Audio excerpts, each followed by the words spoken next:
You were not chosen because your life was easy. You were not selected because you had the right connections, the right family, the right circumstances, or the right amount of faith stored up in some invisible account. You were chosen precisely because God saw something in you that even you have not yet fully understood. He looked across all of creation, across every soul walking this earth, across every generation that has come and gone, and he pointed directly at you. Not because you were the strongest, not because you were the most polished, not because you had already proven yourself in some grand arena. He pointed at you because he knew, with absolute certainty, that you were the one who could carry what others would have dropped. That is not a compliment offered lightly. That is a divine verdict spoken over your life before you ever drew your first breath. You need to understand something right now, and you need to let it settle into the deepest part of who you are. The hardest test you have ever faced was not a mistake. It was not a cruel twist of fate. It was not the universe punishing you for sins real or imagined. It was God Himself, placing into your hands the very trial that was custom built for your soul. There is not another person alive who could have walked through what you walked through the way you walked through it. Let that truth land on you. Let it break open something inside of you that has been shut for far too long. Because you have been carrying a question, have you not? You have been asking in the quiet places, in the moments between sleep and waking, in the spaces where no one else can hear you. Why me? Why this? Why so much? Why so long? And the answer that heaven has been waiting to speak over you is not what you expected. It is not a list of your failures. It is not a reminder of your unworthiness. The answer is this: because you were the one. Because from before the foundations of this world were laid, before the mountains were formed, before the seas were given their boundaries, God already knew your name. He already knew the shape of your suffering. He already knew the exact moment when you would feel like you could not take one more step. And He built you for that moment anyway, because He also already knew that you would make it through. There are people in this world who move through life untouched by the deepest fires. They seem to glide. Circumstances bend in their favor. Doors open before they even have to knock.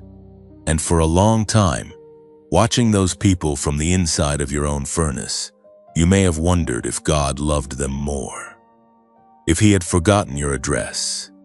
If your prayers were somehow reaching a wrong number. But beloved, what you were witnessing was not favor. What you were witnessing was a different assignment. God does not send His most refined vessels through shallow water. He does not train His greatest warriors on empty fields. The depth of your trial has always been a direct reflection of the magnitude of what He is preparing you to carry. Not someday. Now.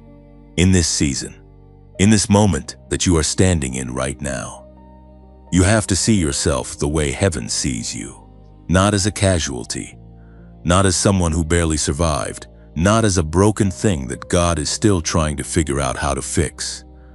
You are a finished work in progress. You are someone who has been through the fire and has not been consumed, and that is not a poetic exaggeration. That is the literal testimony of your life. You went in.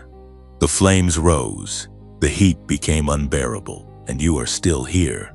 You are still standing. You are still breathing. You are still believing, even when belief felt like the last thing you had left to hold on to. Think back across the landscape of what you have endured. Think about the seasons that felt like they would never end. The seasons of waiting so long that hope began to feel like a word from another language. The seasons of loss so heavy that you could feel it pressing down on your chest like a physical weight. The seasons of silence from heaven that made you wonder if God was even still listening. Think about the nights when you could not explain to anyone around you why you were still crying. Because the wound was too deep, and the words to describe it had not yet been invented. Think about the moments when the people you trusted most either walked away or simply could not understand what you were going through. You sat with that. You survived that. You carried that across years, sometimes across decades, and you did not give up. Do you understand how extraordinary that is? Do you understand that most people, when confronted with even a fraction of what you have faced, would have walked away from God entirely? But you did not walk away. You bent, you wavered. You cried out in the darkness with prayers that felt like they were dissolving before they ever reached the ceiling. But you stayed. And that decision to stay, that choice to keep one hand reaching upward even when you had nothing left in the other hand, that was the passage of the test, not the absence of pain, not the absence of doubt, but the presence of faithfulness in the middle of both. God did not give you the hardest test because He wanted to break you. He gave it to you because He is building something through you that requires the kind of foundation that only suffering can lay. The tallest structures always go the deepest underground before they ever rise above the surface. And for a long time, all the work being done in your life was underground, invisible to the eye, unknown to the crowd, misunderstood by even the people closest to you. But heaven was watching every shovel of earth being turned over. Heaven was measuring the depth. Heaven was saying, "This one is going higher than most have ever gone, so we have to go deeper than most have ever been willing to go." You are not a victim of your story. You are the author of one of the most powerful testimonies that heaven has ever commissioned. You were not placed in the middle of your hardest chapter by accident. You were placed there by design, because God needed someone who would write that chapter with faithfulness instead of bitterness, with surrender instead of rebellion, with trust instead of despair. And that is exactly what you did. You wrote it the right way. You passed it the right way. And now, heaven is ready to release what was always waiting on the other side of that test. This is not coincidence. The fact that you are here, reading these words, in this exact moment, is not a random event. This is divine intervention. God has pressed pause on everything else around you to make sure that this message finds you right now, right where you are, right in the middle of what you are still processing and still healing from. He wants you to know that He saw every moment. He counted every tear. He recorded every prayer. And He is saying to you right now with the full authority of heaven behind every word, you passed. You did not just survive. You passed. And everything that comes next in your life will bear the mark of what you endured and refused to surrender through. If you feel this truth pressing into you right now, if something inside of you is awakening as you receive these words, type the number 777 in the comments right now. Let heaven and every other chosen one watching this know that you receive this declaration over your life. You are chosen, you are approved, and your greatest chapter is just beginning. There is a kind of weight that cannot be described to someone who has never carried it. You can try to find the words. You can try to explain it to a friend over coffee, or to a counselor sitting across from you with a notepad, or to a family member who loves you but has never stood where you have stood. And every time you try, something gets lost in the translation, because the weight you have been carrying is not the kind that shows up on the outside. It does not announce itself. It does not ask permission to arrive. It simply settles onto your shoulders in the quiet hours, and it stays. And somehow, through every single day that it stayed, you kept moving. You kept showing up. You kept choosing to put one foot in front of the other, even when every step felt like it was costing you something you could not afford to spend. There were nights when the silence in your room was louder than any noise you had ever heard. Nights when the absence of a person, a dream, a season, or a version of your life that you had imagined felt like a presence all its own. You lay awake and you did not have the energy to pray the kind of prayers that sound beautiful and composed. You had the other kind of prayers, the ones that are just a name, the ones that are just a groan too deep for syllables, the ones that are just God, I cannot do this anymore, repeated until sleep finally came.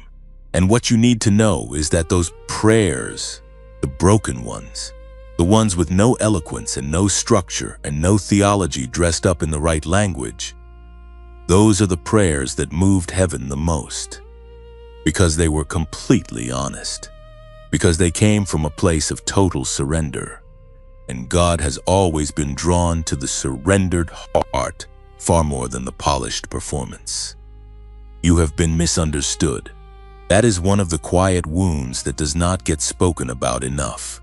Not just the big losses and the dramatic moments of crisis, but the slower, steadier ache of being misread by the people around you, of doing the right thing and being accused of the wrong motive, of carrying a calling that no one in your immediate world could see or validate, of walking in a direction that made no sense to the people watching from the outside, because they could not hear the voice that was guiding you from the inside. You followed that voice anyway. You obeyed even when obedience looked like foolishness. You trusted even when the evidence around you suggested that trust was the most irrational choice available to you. And that is not weakness. That is one of the rarest and most costly forms of courage that exists. Think about what you sacrificed in those seasons. Not just the tangible things, though those were real and their loss was real.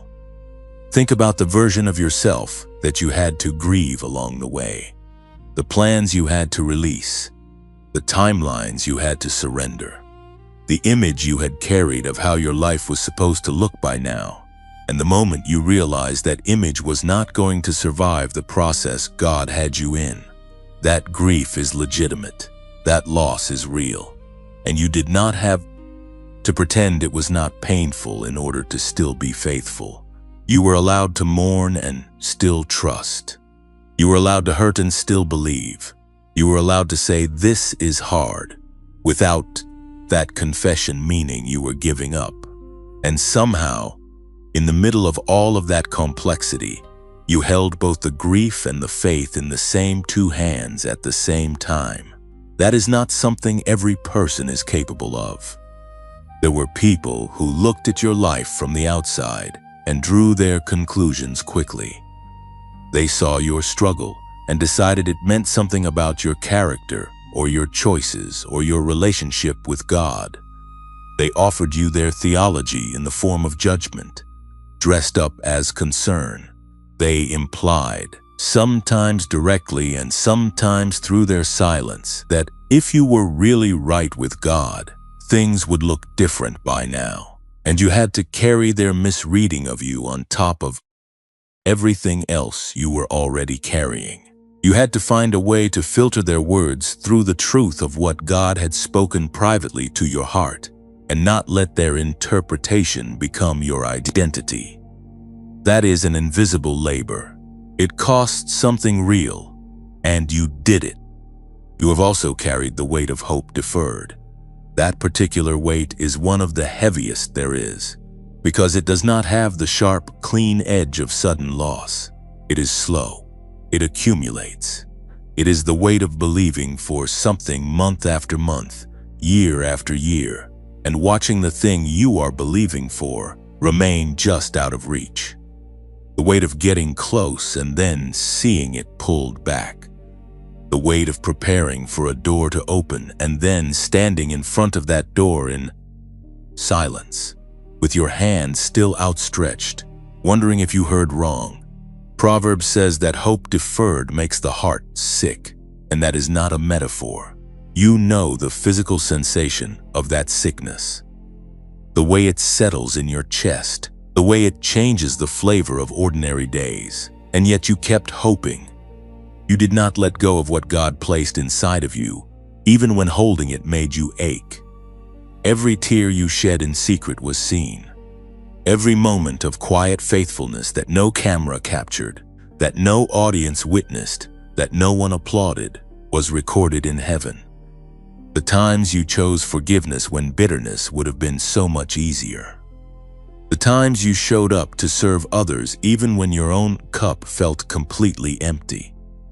The times you worshiped in the middle of the storm, not because you felt like it, but because something in your spirit knew that worship was the weapon even when it did not feel like a weapon. Those moments built something in you. They were not wasted. Nothing was wasted.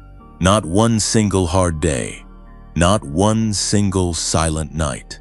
Not one single prayer that felt like it went nowhere. All of it was working together, even when it looked like nothing was working at all.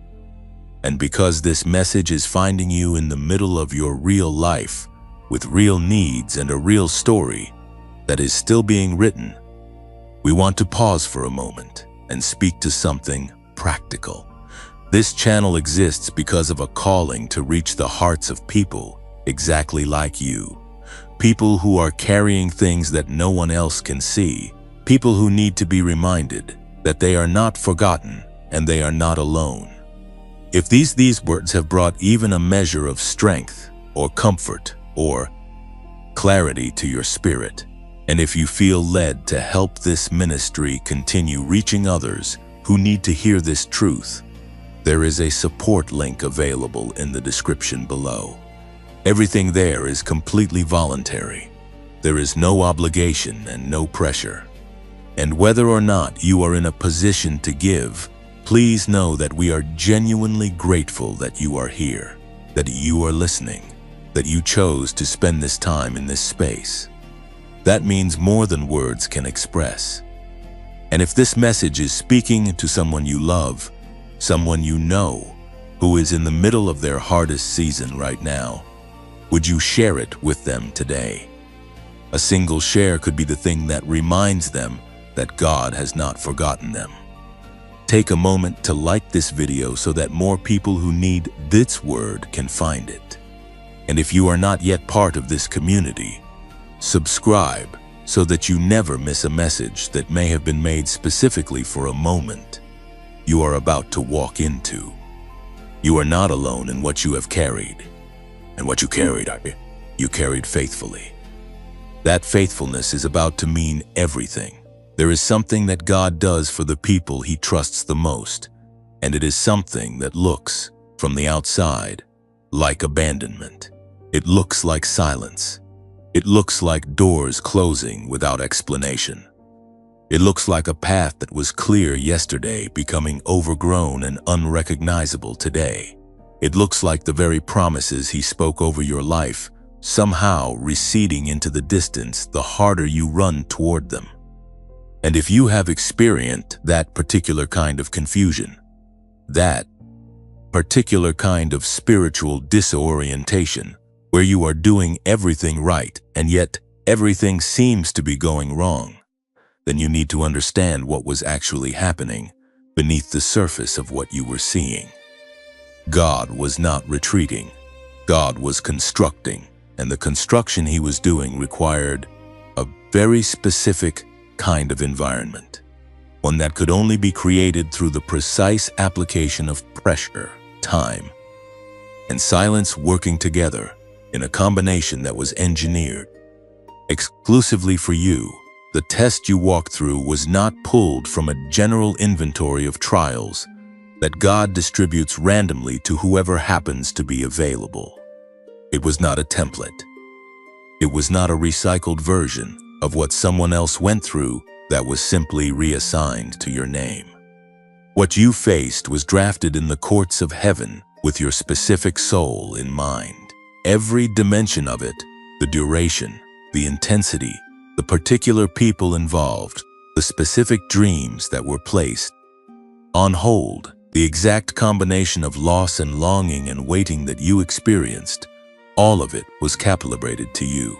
not to break you, not to diminish you, but to develop in you precisely what could not be developed any other way. And that is a truth that requires a moment of stillness to fully receive, because it means that your suffering was not random. It was intentional, and intentional suffering in the hands of a God who loves you is not cruelty. It is craftsmanship. Think about what it means to be custom-made for a purpose.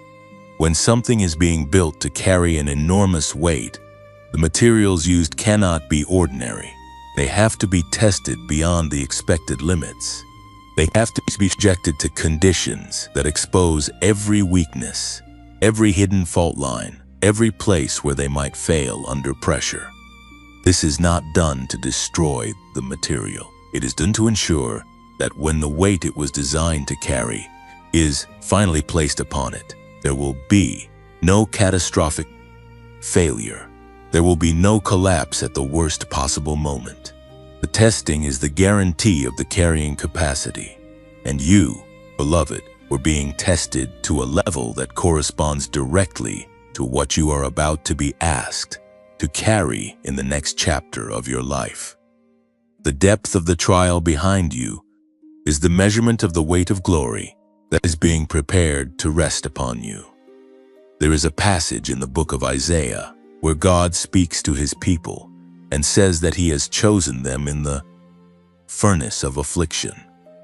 Not chosen them for the furnace, chosen them in the furnace, meaning that the furnace itself was the location of the selection process.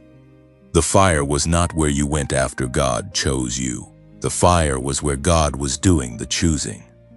And while the flames were raging all around you, while the heat was at its most unbearable, while every part of your human experience was telling you that this could not possibly be the place where God was working, that is precisely where he was most actively at work. He was selecting you. He was separating what was permanent in you from what was temporary. He was burning away every layer that was not authentically you, every layer that had been applied by other people's expectations, by fear, by the need for approval, by the versions of yourself you had constructed to survive environments that were never truly home. The fire was removing everything that was not supposed to go where you are going next. And where you are going next requires a specific kind of purity, not a moral superiority over others, not a spiritual pride that looks down on those who have not walked the same road, but a purity of purpose, a clarity about who you are and whose you are that cannot be faked and cannot be borrowed from someone else's testimony. The kind of clarity that only comes when everything that is not essential has been stripped away by an experience so intense that there was no room left for performance or pretense. You have that clarity now. You may not feel it fully yet because you are still standing close to the furnace. You can still feel its heat on your skin, but the clarity is there. The purity of purpose is there. And as you move forward, as distance grows between you and the hardest part of what you endured, you will begin to see with extraordinary precision exactly why you are here, exactly what you are called to do, and exactly who you are called to do it for. Now consider the timing of what you went through. God is not careless with time. Every delay in your life had a purpose.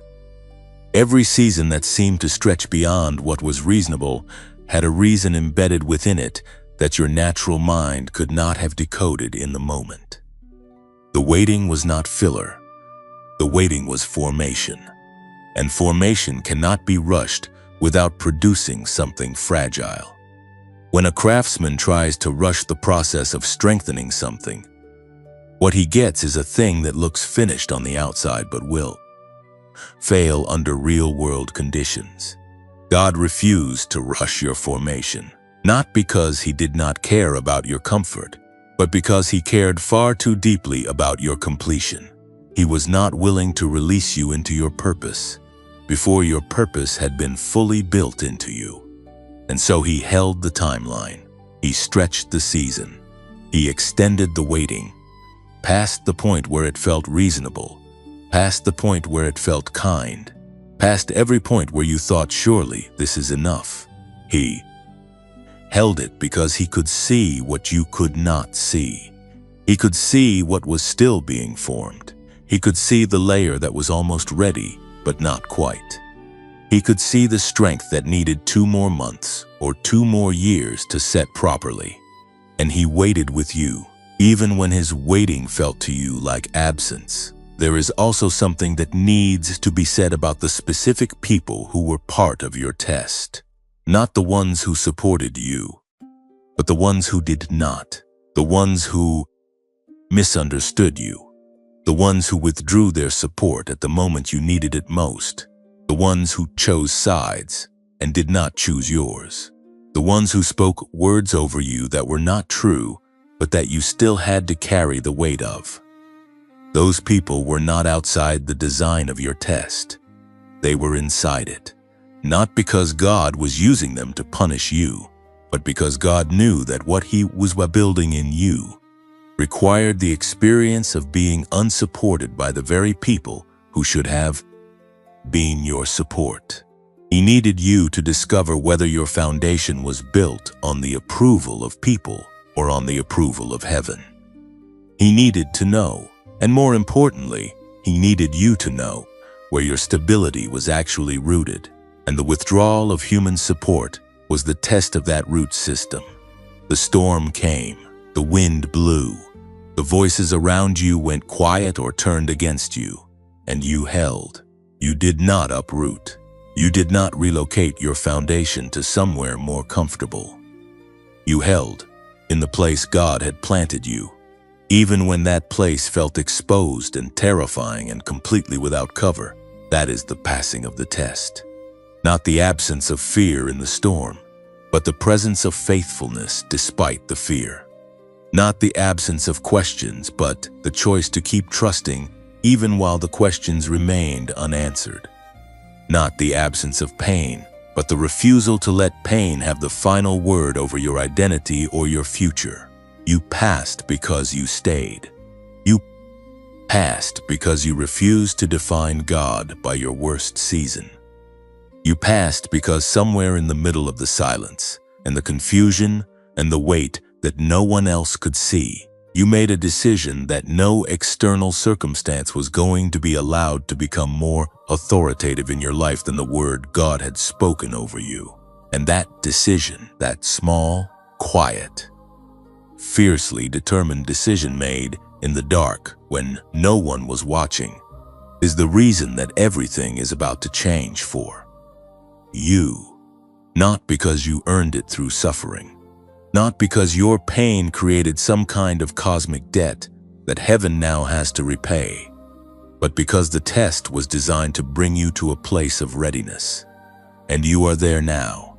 You are in the place of readiness. The place where what God promised can finally be received by someone strong enough, clear enough, and rooted enough to carry it without it destroying them. That person is you. That moment is now, and nothing that was used against you in the process will be able to follow you into what comes next. There was a moment. You know the one. You do not need anyone to describe it to you in detail because it lives in a very specific place inside of you, in a place that does not get discussed at dinner tables or in casual conversations. It is the moment that you return to sometimes, not to dwell there, but because it left a mark so deep that you cannot always avoid walking past it in your memory. It was the moment when you were the closest you have ever been to letting go. Not letting go of life, necessarily, though for some of you reading these words right now, it was that serious and that close. But for every chosen one who has walked through a great trial, there is a moment of almost giving up on the dream, almost walking away from the faith, almost deciding that what God promised was never actually meant for you, almost concluding that the version of your life you had believed in was a beautiful illusion, and the time had come to stop reaching for something that seemed determined to remain just beyond your fingertips. That moment of almost is real. It happened. And we are not going to pretend otherwise. What you need to understand about that moment is not that it was a sign of weakness. What you need to understand is that it was the apex of the test. It was the summit. It was the highest and most demanding point of the entire climb. Every trial has a peak, a precise location where the pressure is at its maximum, where the gap between staying and leaving narrows to almost nothing, where the difference between passing and failing is measured in fractions of a decision. And you reached that peak. You stood on it. You felt the full force of everything it was pressing against you. The exhaustion, the confusion, the grief, the loneliness, the unanswered questions, the silence from heaven, the noise from the world around you, all of it converging at once at the single most exposed point of your entire journey. And in that moment, with everything pressing in from every direction, you made a choice. It may not have felt dramatic. It may not have felt heroic. It may have felt like nothing more than a quiet, tired decision to simply not quit today. But that choice, that single, barely visible act of remaining, was the turning point that heaven had been waiting for, because that is what the enemy did not account for. The adversary who had been studying your life, tracking your exhaustion levels, calculating the exact combination of pressures most likely to produce a breaking point, had not fully accounted for the thing at the core of who you are. He knew your weaknesses. He knew your history. He knew the specific tender places where you were most vulnerable. He designed the attack around those vulnerabilities with a precision that should have worked. By every natural calculation, it should have worked. The pressure was sufficient. The duration was appropriate. The isolation was strategic. The timing was deliberate. Everything was in place for a complete collapse. And then something happened that the enemy cannot manufacture and cannot predict and cannot defeat. You prayed anyway. You worshiped anyway. You chose to believe anyway. Not from a place of strength, because you had no strength left. From a place of something deeper than strength.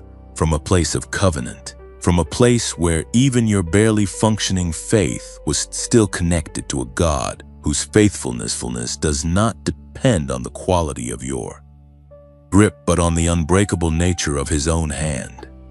The Bible speaks in Isaiah chapter 41 verse 13 of God holding your right hand, not you holding his.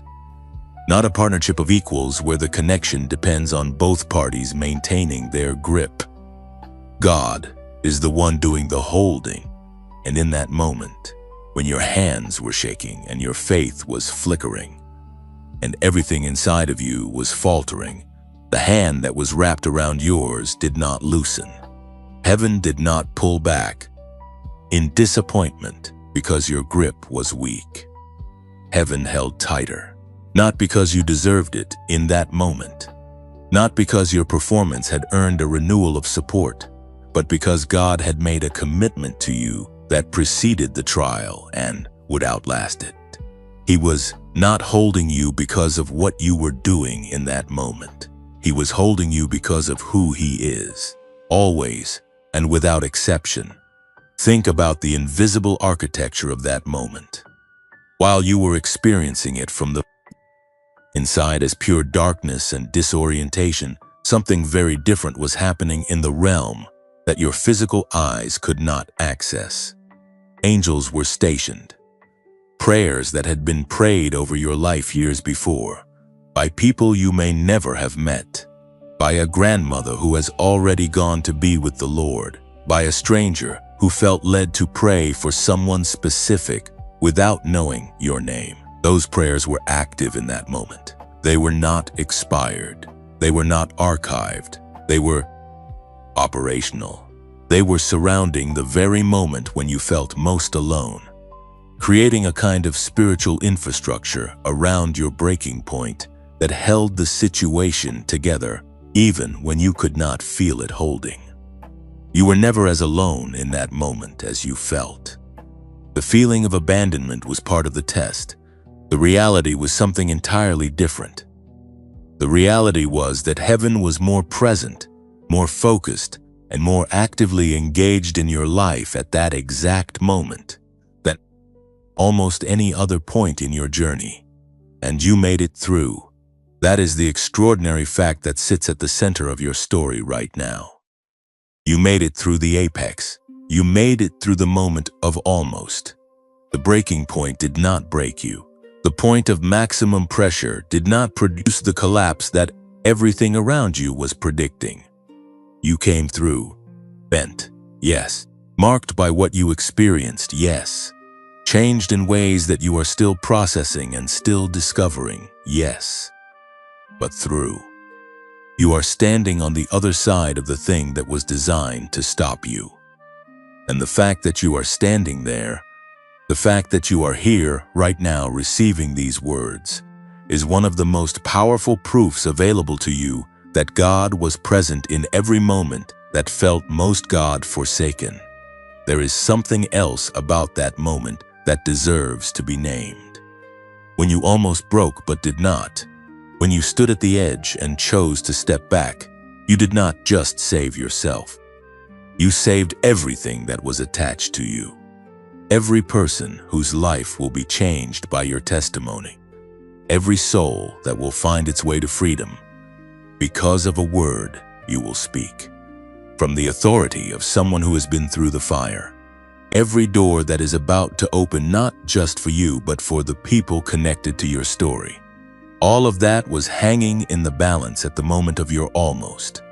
And your choice to remain, your quiet, trembling, exhausted decision to not let go, protected all of it.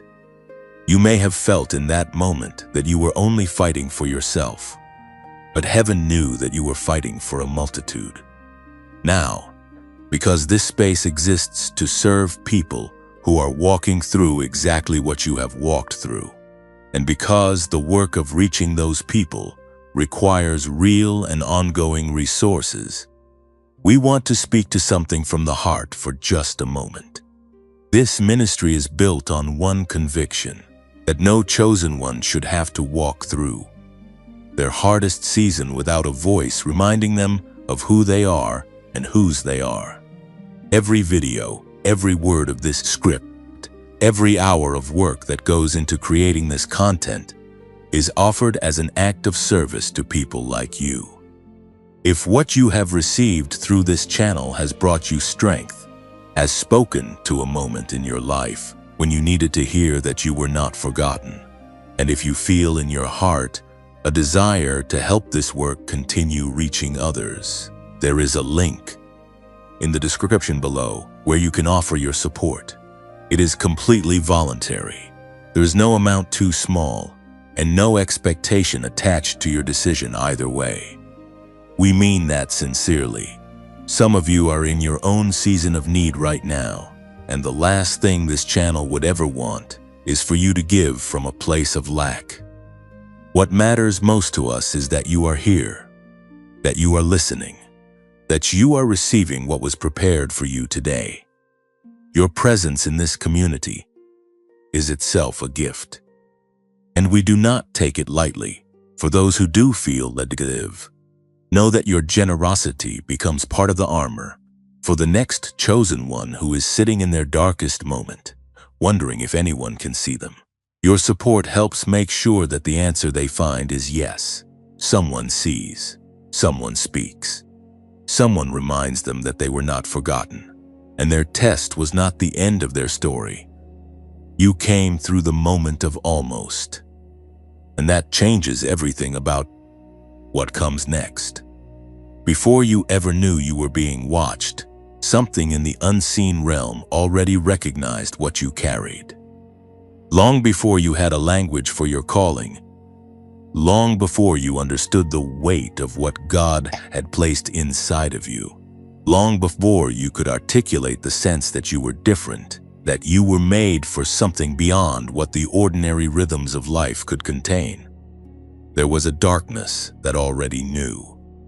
And that darkness did not wait for you to figure it out before it began to move against you. It began its work early. In some cases, it began before you were old enough to understand what was happening to you.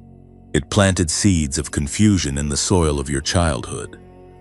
It introduced narratives about your worth and your capability that were designed to take root so deeply that by the time you were old enough to question, they felt like your own thoughts.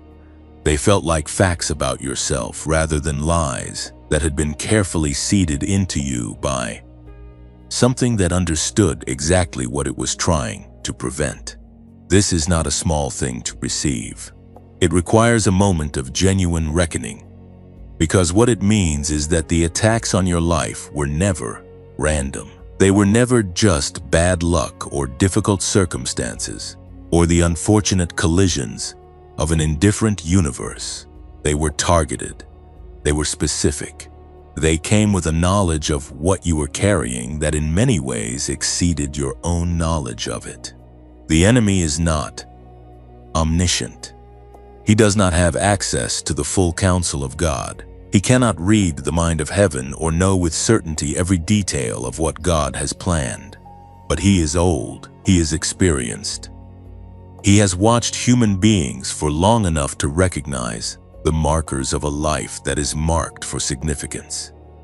He can see the anointing on a soul the way a predator can detect the strongest animal in a herd, not to honor it, but to target it. And he detected something on you long before your parents fully understood what kind of child they were raising, long before any pastor or mentor spoke a word of prophecy over your life, long before you yourself began to sense that ordinary was never going to be enough to contain what was growing inside of you. The darkness already knew, and what it knew terrified it, because what you carry is not just a personal blessing. It is not just a nice destiny for one individual life. What you carry has a reach that extends far beyond you. It has the capacity to liberate people who are still in chains. It has the ability to illuminate rooms that have been dark for generations. It carries within it the seeds of revival, of restoration, of transformation in the lives of people you have not yet met, in communities you have not yet walked into, in conversations you have not yet had. The darkness could see the downstream effects of your life lived in full obedience to what God placed inside of you, and everything it threw at you was calculated to prevent that downstream from ever flowing. Think about the patterns of opposition in your life. Think about how certain attacks seem to arrive at the most critical moments. Just when a new door was beginning to open, something would happen to distract you or derail you or drain your energy.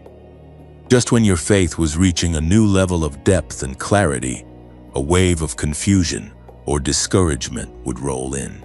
Just when a relationship that was genuinely building you was becoming established, something would introduce friction or misunderstanding or distance into it. Just when you were gaining momentum in the direction of your purpose, an unexpected crisis would demand all of your attention and pull you sideways. These patterns were not coincidence. They were coordination. There was an intentionality behind the timing that should tell you something significant.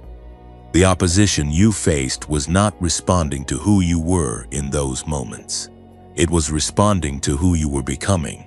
It was attempting to interrupt a trajectory, to stop a momentum, to prevent an arrival that it could already see coming, even when you could not. There were also the internal battles. These were perhaps the most sophisticated weapons deployed against you because they were launched from inside the walls rather than from outside them. The voice that told you that you were too broken to be used. The voice that cataloged every mistake and held it up as evidence that God must have changed his mind about you. The voice that compared your pace to someone else's progress and used that comparison to breed despair. The voice that whispered that the dream was too big, the calling was too much, the gap between where you were and where you needed to be was simply too wide to cross. These voices were not the voice of your own honest self-assessment. They were a strategy. They were a counterfeit of your own inner voice, designed to be just familiar enough to be believed, just reasonable enough to sound like wisdom, just discouraging enough to produce paralysis, without being dramatic enough to be immediately recognized as an attack. And for seasons, some of those voices found purchase. They slowed you down. They introduced doubt where there should have been confidence. They caused you to shrink back from opportunities that were genuinely yours. They made you question the validity of what you heard God say when what He said did not immediately align with what you could see around you. That is not a confession of failure. That is a description of the most intelligent spiritual warfare that exists, the kind that works from the inside, using your own thoughts as the battlefield. The fact that you are still here, that you are still moving forward, that the voices did not ultimately win the argument, is evidence of a grace that was operating in your life, even in the moments when you felt most defeated by your own inner world. Consider also the people who were sent, not the ones who supported you, but the specific individuals who seemed designed to introduce maximum damage at the points of maximum vulnerability.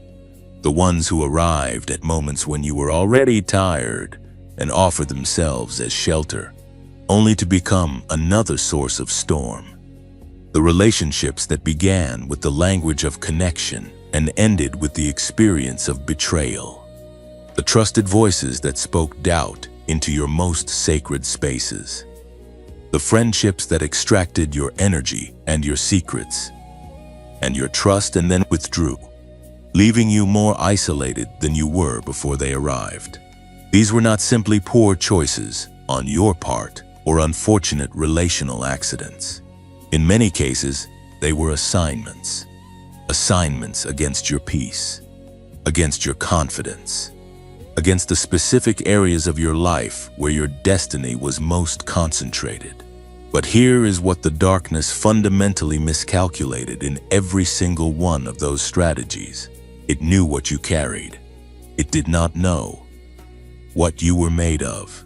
It could measure the anointing on your life, but it could not fully account for the resilience God had built into the foundation of your character before the first attack ever arrived. It could see your soft places, but it could not see the roots that went deeper than the soft places. It could calculate the pressure needed to produce a breaking point, but it could not factor in a grace that has no mathematical equivalent, a grace that shows up precisely when the calculation says there is nothing left to show up. Every time the darkness was certain it had finally done enough, grace arrived and proved the calculation wrong. Every time the strategy seemed to have succeeded, something in you that had no natural explanation rose to the surface and kept you in the fight. The enemy fought you so hard because he could see your future. He could see the lives that would be changed. He could see the chains that would be broken. He could see the testimony that would be forged. In this very fire he was using to try to destroy you. He was not fighting the version of you that existed in your hardest moments.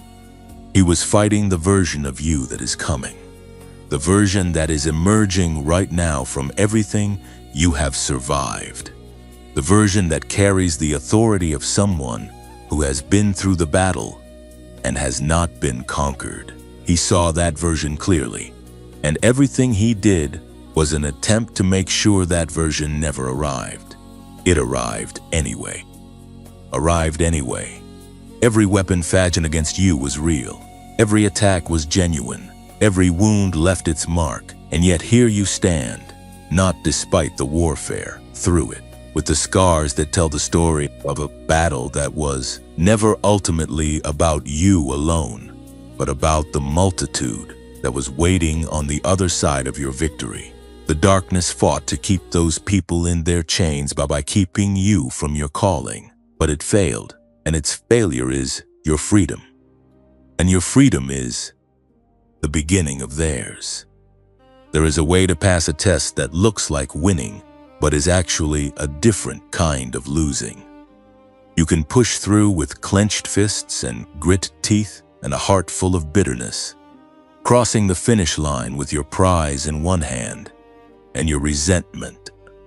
You can survive the fire while simultaneously building a wall inside yourself made from every injustice, every disappointment, every unanswered question, every person who let you down along the way. You can emerge from the trial technically intact but internally calcified, carrying the proof of your endurance alongside a hardness that slowly closes off the very places in your heart where your greatest gifts were meant to flow from.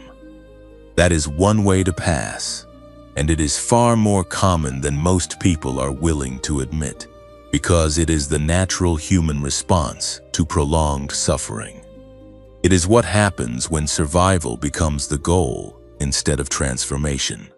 But that is not how you passed, and that distinction is everything. Passing the right way is one of the demanding things a human soul can be asked to do, because it requires something that suffering has a natural tendency to erode. It requires the sustained choice to remain open when every experience is pressing you toward closure, to remain soft when every wound is trying to produce scar tissue that eventually becomes armor, to remain trusting when every betrayal is offering you what feels like wisdom but is actually isolation dressed in the language of self-protection, to remain surrendered when everything in your natural mind is screaming that surrender is what got you into this in the first place, and that control is the only reasonable response to a world that has proven itself unsafe. The temptation to pass through your trial by becoming someone harder, colder, and more defended is not a moral failure. It is a deeply human instinct, and resisting it, choosing again and again in the middle of real pain to remain a person who can still be moved, still be broken open by beauty, still be reached by love, still be led by a voice that asks for trust in the absence of visible evidence. That resistance is the passing of the test the right way. Think about what surrender actually looks like in the context of a genuine trial. It does not look like passivity.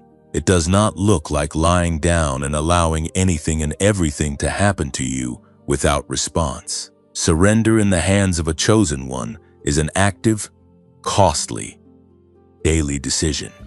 It is the decision to release the need to control the outcome when you have a vested and deeply personal interest in that outcome. It is the decision to forgive when forgiveness feels like an injustice, because the person who hurt you has not earned it and may never earn it. It is the decision to speak kindly about the future in the hearing of your own soul, even when your present circumstances are offering you every reason to speak despair. It is the decision to open your hands when everything in you wants to grip more tightly. That is not weakness. That is the most muscular spiritual discipline that exists. And you practiced it imperfectly, inconsistently, with backsliding and with moments of regression, but you practiced it. You kept coming back to it. And that returning, that willingness to come back to surrender, even after the moments when you lost your grip on it, is itself the evidence of what God was building in you. There is a specific kind of authority that only comes through this kind of passing. Not the authority of someone who dominated their circumstances or impressed everyone around them with their unshakable composure in the storm. The authority of someone who was genuinely broken open by what they went through and chose, from inside that brokenness, to remain in the hands of God rather than take matters entirely into their own hands. That authority is recognizable. It does not need to announce itself. It does not need a platform or a title or an impressive biographical summary to carry weight in a room. When someone who has passed through the fire the right way speaks, something in the atmosphere shifts. Something in the people around them responds. Not because of the volume or the eloquence or the theological precision, but because the words carry the weight of someone who paid a real price to be able to say them. That weight is what makes a testimony different from a speech. That weight is what makes a word of encouragement from a seasoned chosen one land differently than the same sentence spoken by someone who has never been tested. And you carry that weight now. You carry it because of what you chose in the middle of what you went through. Faithfulness is another dimension of passing the right way that deserves to be honored here. Faithfulness is not glamorous. It does not produce dramatic moments that make compelling highlight reels. It is the quiet, unglamorous choice to keep showing up to the thing God assigned you, even when showing up costs more than it returns in any visible or immediate way. It is serving when you are not acknowledged. It is giving when your own reserves are low.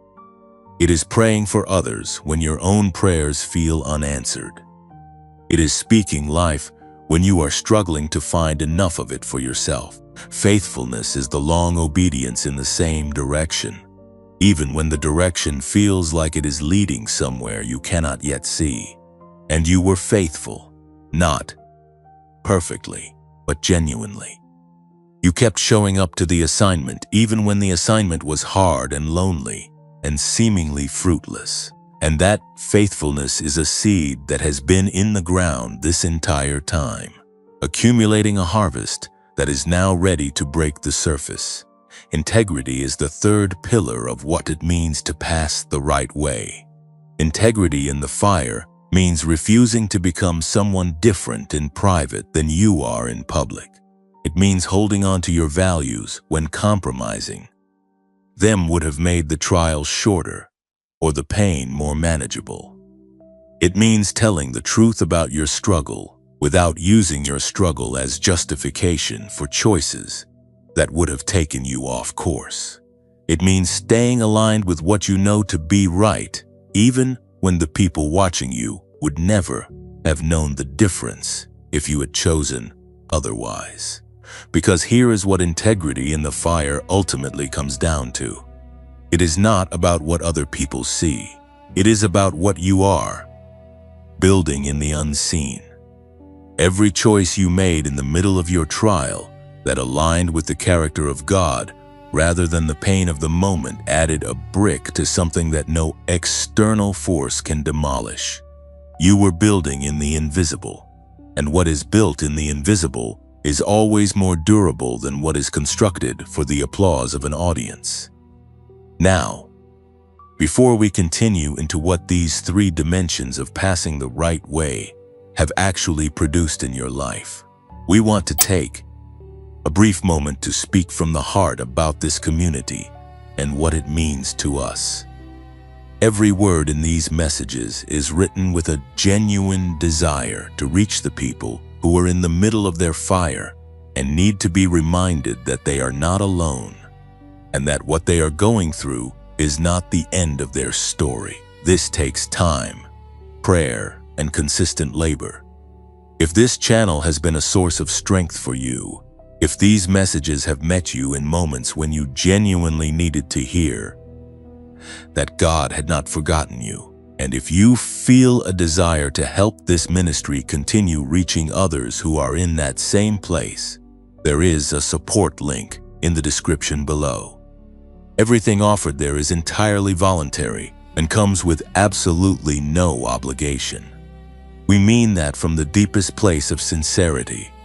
Whether you are in a position to give or not, your presence here matters deeply to us. The fact that you choose to spend this time in this space is something we do not take for granted. If this message has spoken to you today, Would you take a moment to like this video and share it with someone who is currently in the middle of their hardest season? One share could be the lifeline that reminds a weary chosen one that they are still seen and still held. And if you are not yet subscribed to this channel, please do so now, so that every message created for moments like the one you are in right now finds you without delay. You passed with integrity. You passed with faithfulness. You passed with surrender. And what that kind of passing produces in a life is not just survival. It is something far more powerful than survival. It is transformation. And transformation, unlike mere recovery, does not just return you to where you were before the fire. It carries you somewhere you could never have reached without it.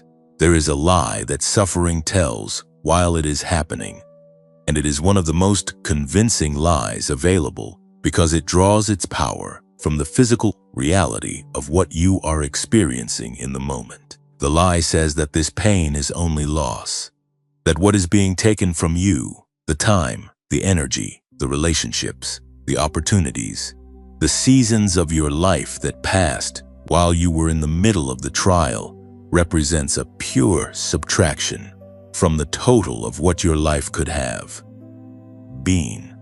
The lie says that you would be further along right now if the suffering had not happened, that the best version of your life is the one that exists in the parallel universe, where you did not have to go through what you went through.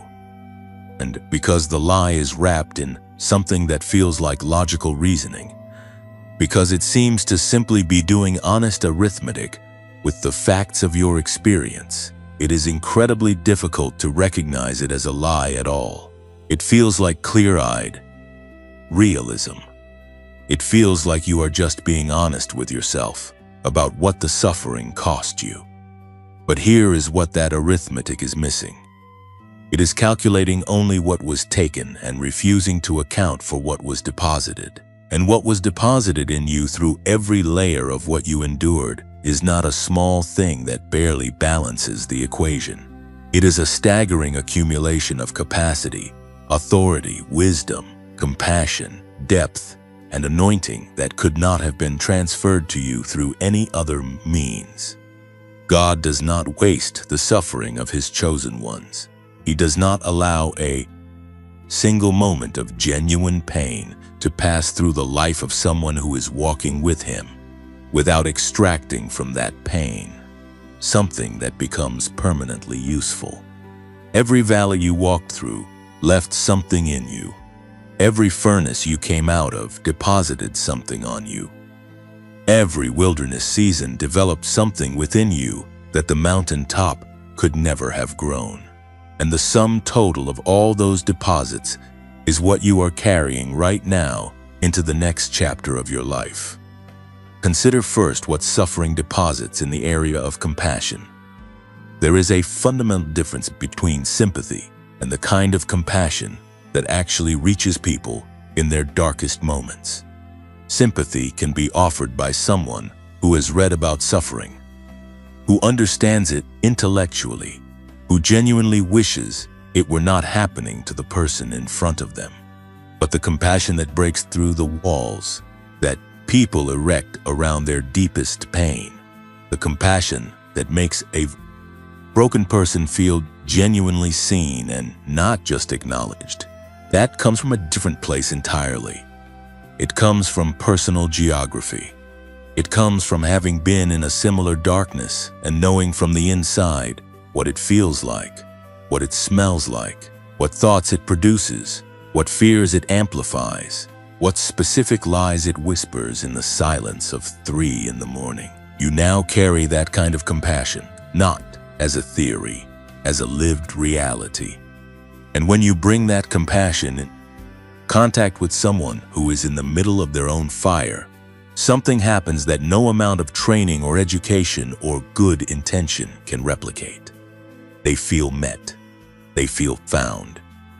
They feel less alone in a way that actually changes something in their interior landscape. That is not a small gift. That is one of the most powerful forms of ministry that exists. And it was deposited in you through your suffering. Consider also what was deposited in the area of discernment. There is a sharpness of perception that develops in people who have been through deep trials, a capacity to see beneath surfaces that people who have lived more comfortable lives often do not develop to the same degree.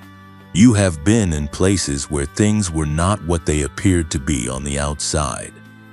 You have experienced the gap between presentation and reality in ways that were sometimes painful but always instructive. You have learned to read rooms, to sense undercurrents, to recognize certain patterns of behavior or speech that signal something that needs to be approached with wisdom rather than naivety. You have developed an instinct for what is authentic and what is performance, for what is genuinely of God and what is a very convincing imitation. This discernment is not cynicism.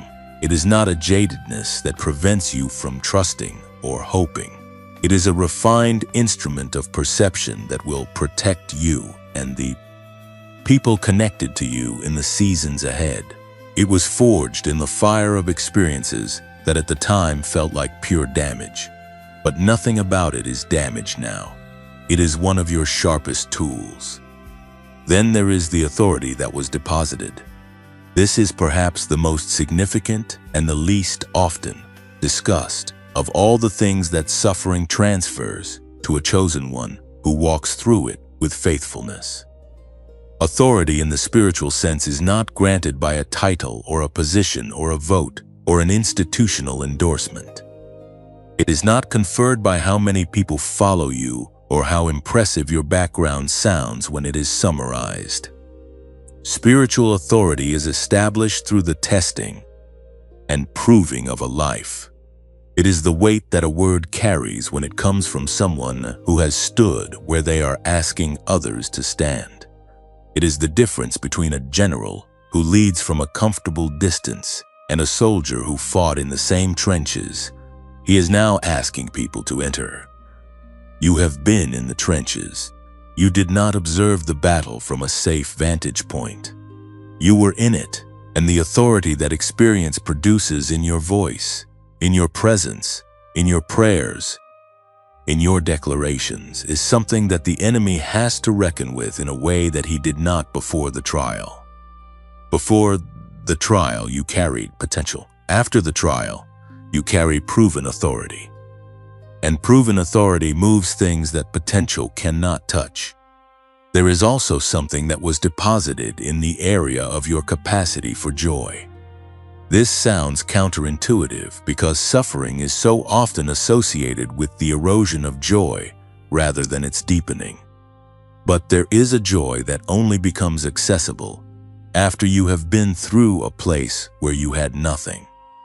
After you have been in a season where the ordinary comforts and pleasures of life were stripped away or overshadowed by the weight of what you were carrying, the simple things come back to you differently when you emerge. The warmth of sunlight, the sound of genuine laughter, a conversation where you feel truly known, a moment of unexpected beauty. These things land with a depth and a gratitude that they did not carry before, because you now have a reference point that amplifies their value. People who have never lost something do not fully know what they have, you know. And that knowing produces a quality of gratitude and a capacity for joy that is not dependent on circumstances. Being perfect because it is rooted in the knowledge that you have survived circumstances. Being terrible and beauty still found its way back into your life. The anointing that was deposited through your suffering is also worth naming directly. Anointing in the biblical sense is not a mystical substance that floats in the air and occasionally lands on deserving people. It is the presence and enabling power of God that rests upon a life that has been set apart through a process of preparation. And that preparation almost always involves a furnace of some kind. The anointing that was on David before he was king was shaped in the wilderness, in the caves, in the years of being hunted by the very man he had loyally served. The anointing that was on Joseph before he stood before Pharaoh was shaped in the pit and in the prison. The anointing that was on Paul before he turned the world upside down was shaped in blindness, in persecution, in shipwreck, in seasons of isolation that became seasons of the deepest revelation.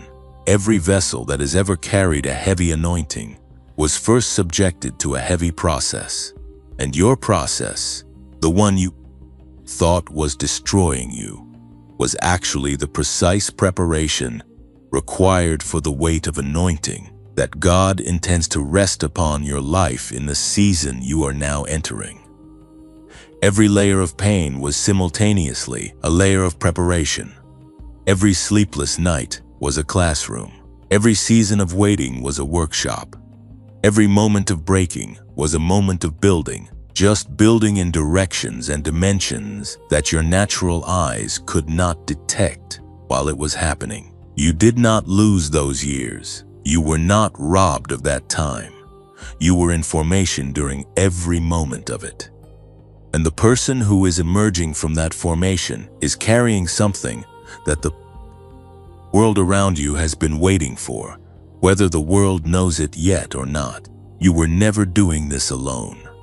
That is the truth that needs to settle into the deepest chamber of your heart right now, not as a comforting platitude offered to soften the memory of hard days, but as a literal, documented, spiritually verified fact about the reality of every moment you have walked through.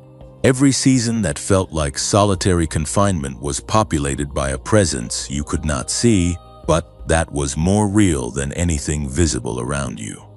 Every night that felt like absolute abandonment was surrounded by an attention so complete, so focused, so unwavering, that not a single breath you drew in the darkness went unnoticed. Heaven was watching, not in the distant, passive sense of an observer who notes events without engagement.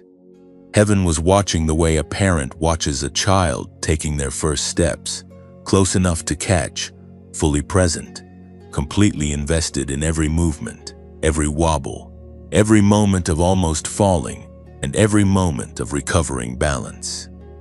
That is the quality of attention that has been on your life through every chapter of what you have endured. The Psalms give us a window into this reality that is almost too intimate to fully absorb. In Psalm 56, verse 8, David speaks to God and says that he has recorded his sorrows and collected his tears in a bottle, that they are written in his book. Not a general acknowledgement that suffering exists, a specific, personal, detailed record of every tear shed by one individual in the middle of their hardest seasons. Your tears were collected. Your sorrows were recorded.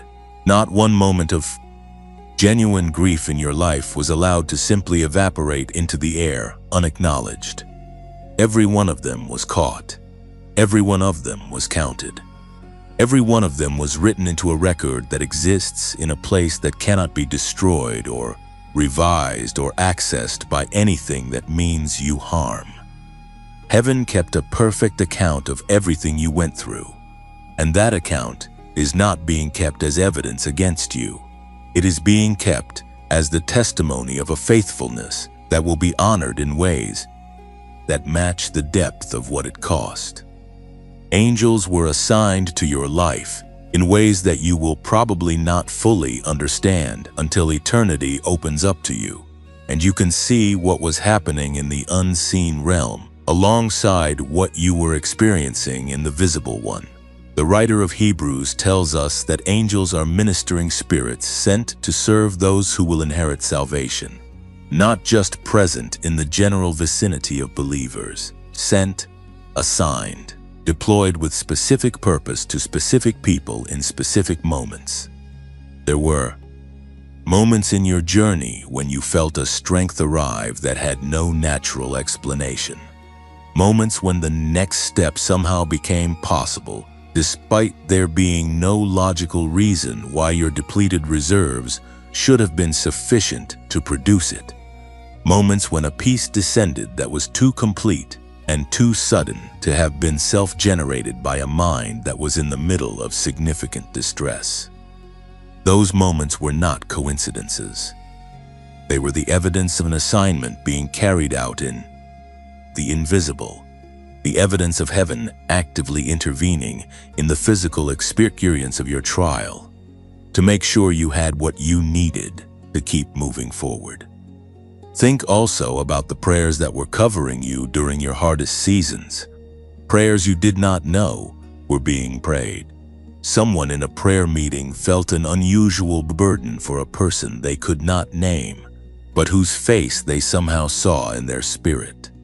A believer waking at 3 in the morning with an inexplicable urgency to intercede for someone who was struggling.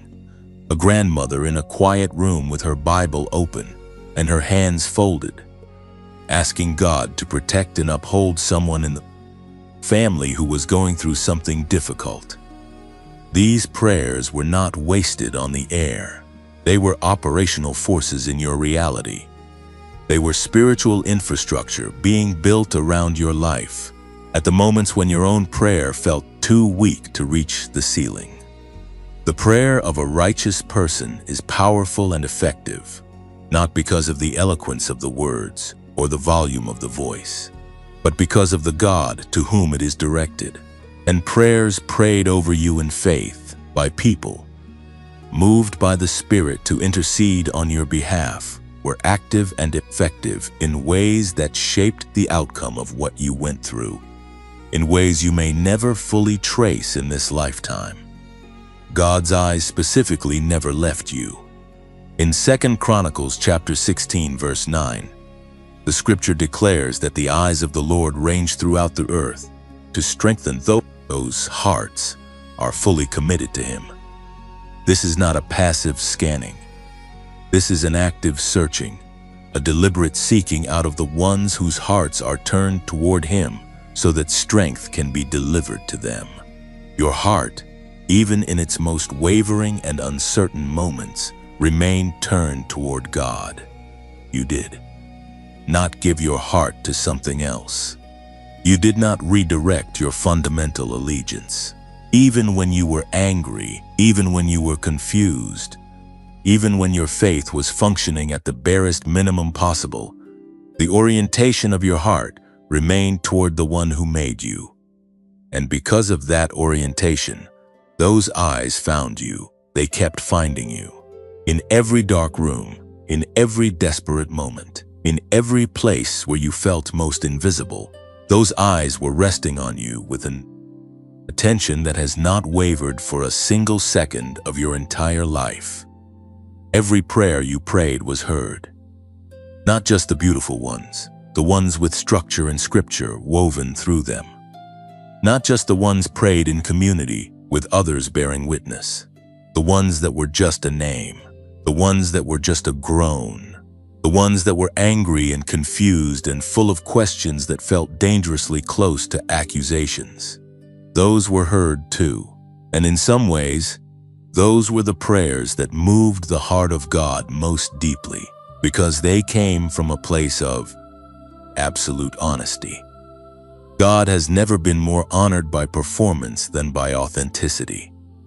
The Psalms are full of prayers that sound nothing like the polished intercessions of a composed and confident believer. They are full of anguish and confusion and desperate pleading and the raw expression of a soul that is at the end of itself. And every single one of them was heard and answered according to a wisdom that was always working toward the best possible outcome for the one praying, even when the answer looked nothing like what was being asked for. If you feel the weight of this truth right now, if something inside you is responding to the reality that you were never alone, that every moment was witnessed and every tear was counted and every prayer was heard, we invite you to pause and express that in the comments right now. Type the words, "God saw me," and let that declaration be both a personal affirmation and a testimony to every other chosen one who will read those 3 words in the comment section and be reminded that they are seen. 2. Your 3 words could be the thing that someone else needs to read today to keep going. Do not underestimate the power of a simple declaration made in community. And because this community is built on the conviction that no chosen one should walk their hardest seasons without a voice reminding them of who they are, we want to say gently and sincerely that if this ministry has been that voice for you, and if you feel led to help it remain that voice for others, the support link in the description below is there for you. What you give there, in any amount, becomes the resource that allows these words to reach the next person sitting in their darkest room, wondering if anyone can see them. Everything is completely voluntary. We are grateful for you whether you give or not, and we mean that without reservation. If today's message has stirred something real in you, share it with one person who needs it. Like this video so that heaven's algorithm can carry this word further than our own reach. And subscribe if you have not yet, because what comes next in this series was made for a moment you are about to walk into. Heaven saw every step, and what heaven saw, it honored. There is a moment that is coming in your life, and it may be closer than you currently realize, when someone is going to look at you with eyes that are full of a pain you recognize immediately. Not because you have studied that pain from a distance or read about it in a book or observed it in someone else's life from a comfortable remove, but because you have lived inside that exact pain. You have breathed its air. You have learned the specific geography of its interior, the way it distorts time and makes ordinary days feel unbearable, and strips color from things that used to carry beauty, and produces a silence inside a person that is louder and more exhausting than any external noise could ever be. And when you look into the eyes of that person, and you see what you recognize, something is going to happen that no training program and no credential and no amount of well-intentioned sympathy from someone who has never been where you have been could ever produce. You are going to be able to reach them, not because you have the perfect words prepared, but because the words you speak will carry the weight of someone who paid the price to be able to say them from the inside rather than the outside. And that weight will be the difference between a person feeling heard and a person feeling found. Your testimony is not just your story. It is a weapon, and not a weapon in the aggressive, combative sense that the word sometimes implies, but a weapon in the sense that the book of Revelation uses when it declares that the saints overcame by the blood of the Lamb and by the word of their testimony. A testimony is a weapon of liberation. It is something that, when released into the atmosphere of another person's struggle, has the power to break a chain that nothing else could reach. Because a testimony does not just communicate information, it communicates possibility. It says to the person who is in the middle of their darkest chapter that there is a way through, not a way around, not a shortcut that bypasses the hard parts, but a genuine navigable path through the thing that currently feels like an impenetrable wall. And the person who can most convincingly communicate that the path through is real is not the person who has read about it. It is the person who walked it. It is you. Think about the specific texture of what you survived. Think about the particular combination of circumstances and emotions and spiritual confusion and relational pain that made your trial uniquely yours. Now, consider how many people are alive right now who are in a trial that rhymes with yours. Not identical. Human suffering does not produce perfect duplicates. But there are people right now who are in the middle of something that shares the essential shape of what you went through. They are experiencing the same quality of silence from heaven, The same specific brand of loneliness that comes from being misunderstood by the people closest to them. The same erosion of hope that happens when the thing you have been believing for seems to recede further into the distance the longer you pursue it. The same quiet crisis of faith that feels too dangerous to admit to anyone, because admitting it might make it more real. Those people are not rare, they are numerous, and many of them are going to cross your path in ways that will not always look like a formal ministry opportunity. It will look like a conversation in a parking lot, message from a friend of a friend who heard that you went through something similar, a stranger at a gathering who says something that reveals the depth of what they are carrying, a family member who finally opens a door they have kept shut for years, because something about your presence communicates that you are safe to open it to. And what you bring to those moments is not a rehearsed speech. It is not a three-step framework for getting through hard seasons. It is the living, breathing evidence of a God who does not abandon his chosen ones in the fire. It is the proof, visible in your very existence and in the way you carry yourself and speak and love and hope, that the furnace does not have the final word, that the silence eventually breaks, that the waiting eventually ends, that what God promised does not expire even when the timeline extends far beyond what seemed reasonable or survivable. You are that proof. You are a walking, breathing, talking piece of evidence for the faithfulness of God. And evidence of that kind does not need to be amplified with impressive production values or delivered from a large platform to be effective. It just needs to be shared, authentically, vulnerably, without the pretense that the journey was easier than it was, and without allowing the enemy to use shame to keep the most important parts of your story locked inside a room where only you can access them.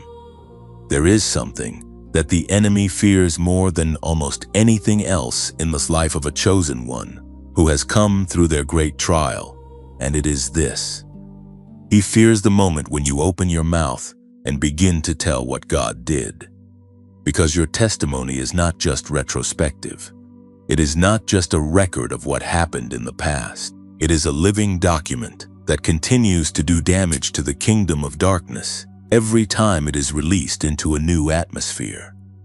When you share what you went through, when you describe the depth of the darkness and then describe the faithfulness of the God who met you in it, you are not just encouraging an individual. You are dismantling a narrative. You are directly contradicting the lie that the enemy has been telling to everyone around you. The lie that says God is distant, that he does not intervene, that the suffering of those who love him is evidence of his absence or his indifference. Every time your testimony goes into that lie, it creates a fracture, and fractures spread. And what begins as one person's story told honestly in one conversation can eventually bring down an entire structure of deception that has been holding people captive for years. Consider also the generational dimension of what your testimony carries.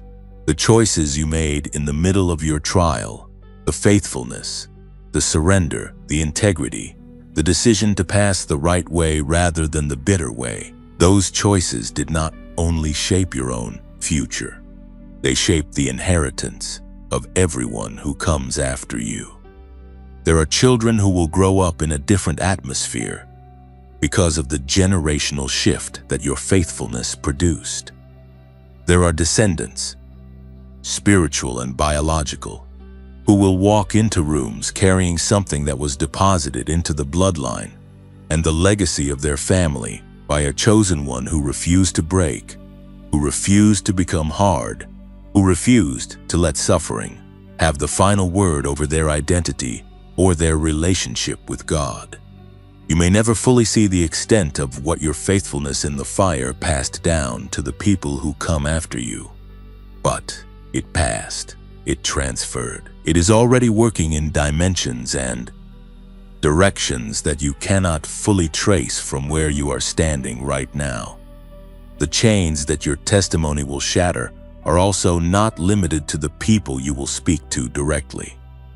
When you share your story, others will share it further. The person you reach will reach someone else. The word that frees one prisoner creates a prisoner who then becomes a key carrier for others. Liberation is not a static event. It is a movement, and movements that begin with one faithful person telling the truth about what God did in the worst chapter of their life have historically changed the direction of communities, of families, of entire generations. You do not need to see the full scope of what your testimony will do in order to release it.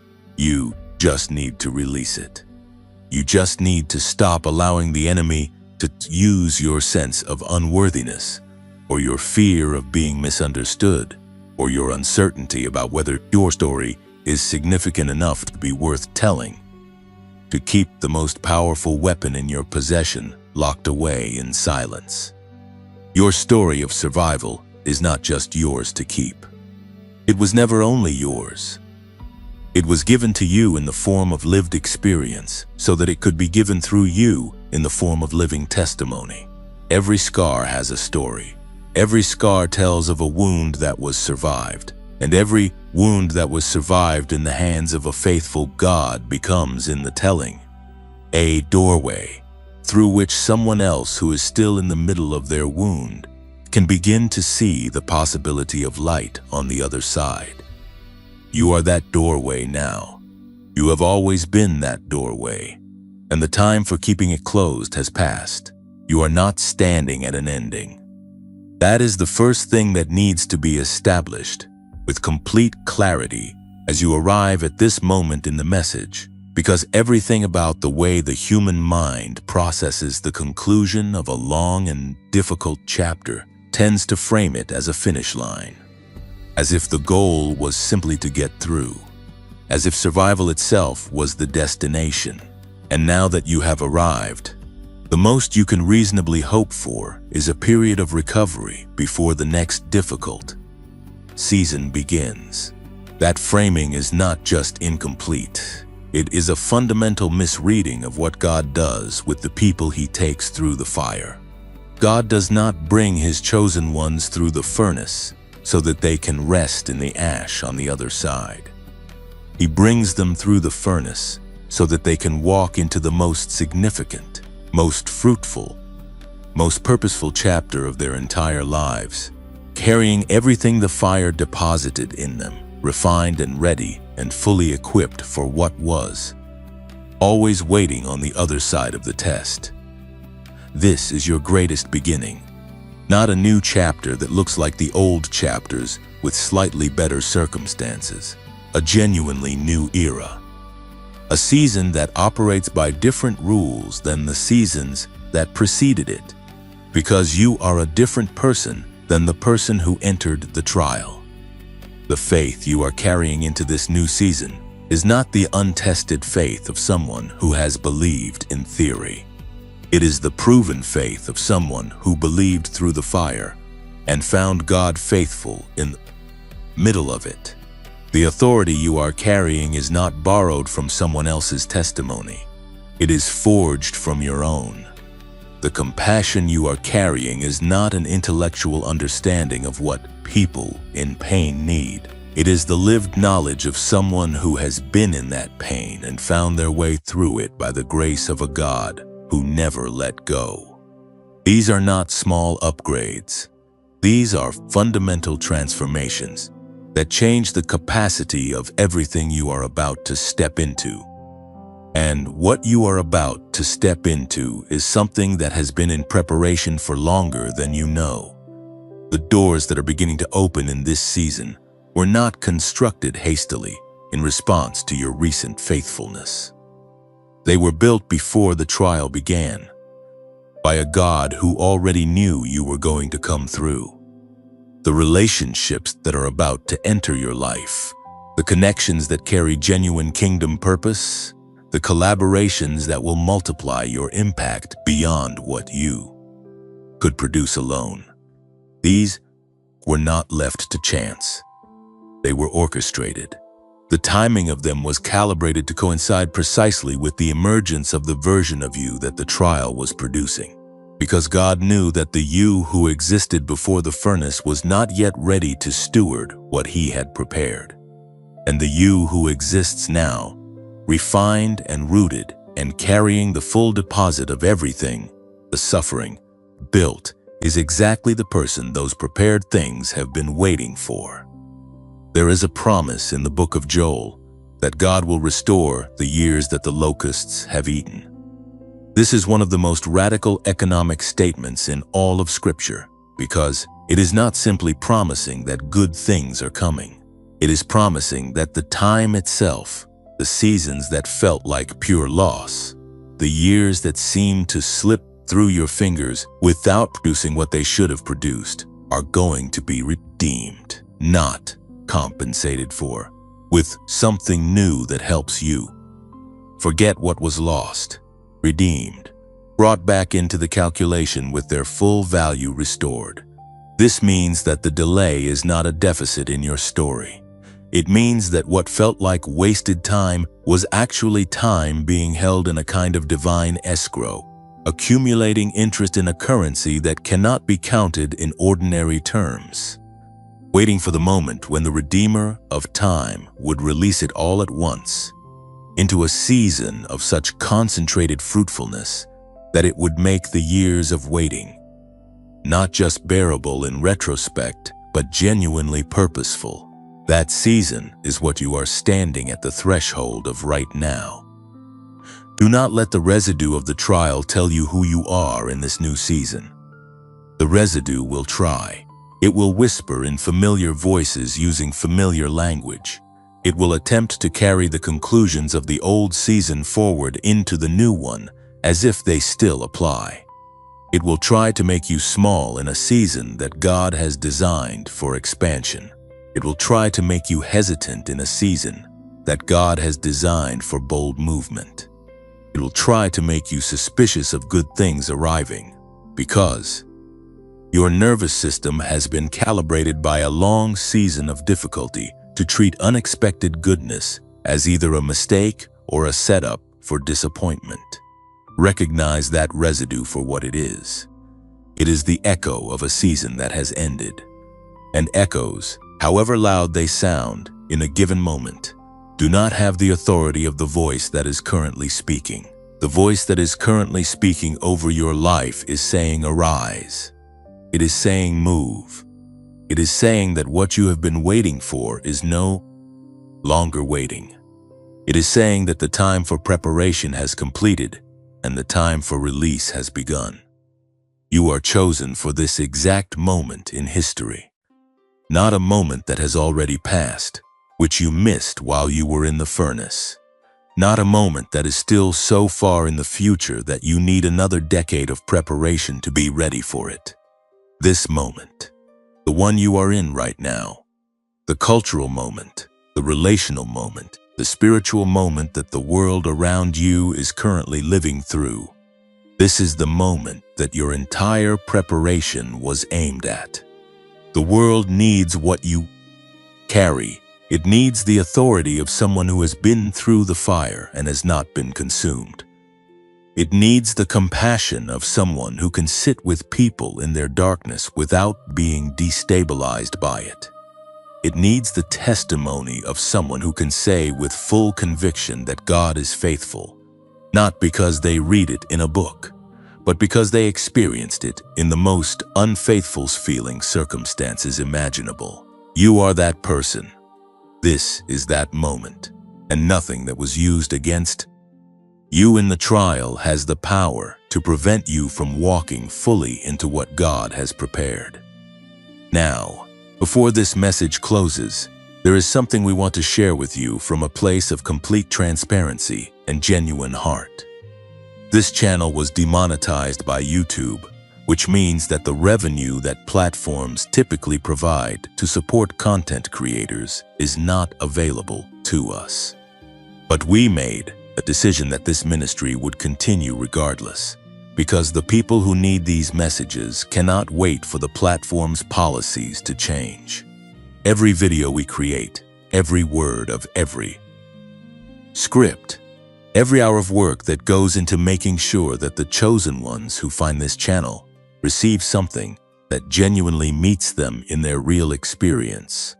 All of it is done now as pure ministry, without the financial support that most channels receive. If this channel has been a lifeline for you, if these messages have reached you in moments when you genuinely needed to hear that you were not forgotten, and that your trial was not the end of your story, and if you feel in your heart a desire to help this work continue, we have placed a donation link in the description below and in the pinned comment. Every contribution, regardless of size, goes directly into sustaining this ministry and making sure that the next chosen one who desperately needs this word can find it. This is entirely voluntary. There is no pressure and no obligation attached to your choice either way. But if God places it on your heart, please know that your generosity becomes the resource that keeps this voice available to people who have nowhere else to turn. If today's message has stirred something real in your spirit, please take a moment to like this video so that more people who need it can find it. Share it with someone who is in the middle of their hardest season right now. And if you are not yet subscribed, please do so today, because the messages ahead were made for moments you are about to walk into, and we do not want you to miss them. You are unshakable. You are chosen. You passed the hardest test, and everything God has prepared is now open before you.